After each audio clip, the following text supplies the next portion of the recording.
Berdasarkan laporan sang istri, Mirna Febrianti, Odi Mulya telah menghilang dari apartemen sejak April 2023 lalu. Mirna juga melaporkan hal tersebut ke pihak kepolisian dan menduga bahwa hilangnya sang suami karena pihak keluarga.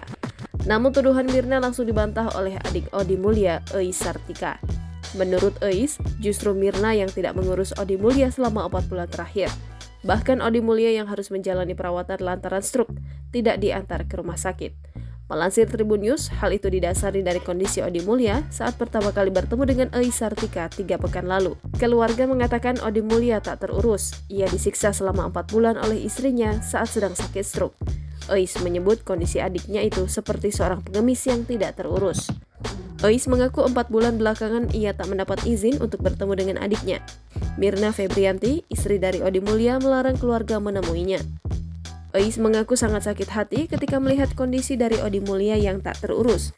Bahkan ia menyebut saat pertama kali bertemu Odi sempat gemetar karena ada trauma. Odi Mulya sempat disebut oleh istrinya Mirna Febrianti diculik dari apartemen mereka dalam kondisi sedang sakit stroke. Fakta yang disampaikan Eis bahwa Odi pergi atas kemauan sendiri karena tidak betah.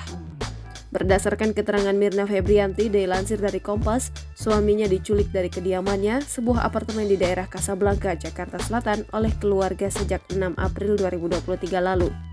Menurut Mirna, saat itu Odi Mulya Hidayat baru keluar dari rumah sakit setelah dirawat karena stroke. Mirna mengatakan hari itu dia meninggalkan Odi di dalam apartemen untuk membeli makanan di mal. Petugas keamanan apartemen lalu menyampaikan kepada Mirna bahwa ada yang ingin bertemu dengan Odi. Mirna menolak karena dia menilai kondisi sang suami belum stabil. Kemudian Mirna meminta rekaman CCTV pihak apartemen dan mendapati suaminya dibawa saudara-saudaranya. Mirna Febrianti mengaku telah melaporkan kasus dugaan penculikan ini ke Polda Metro Jaya. Namun awak media meminta nomor laporannya, Mirna Febrianti tak kunjung memberitahu. Jangan lupa subscribe, share, komen, dan like ya!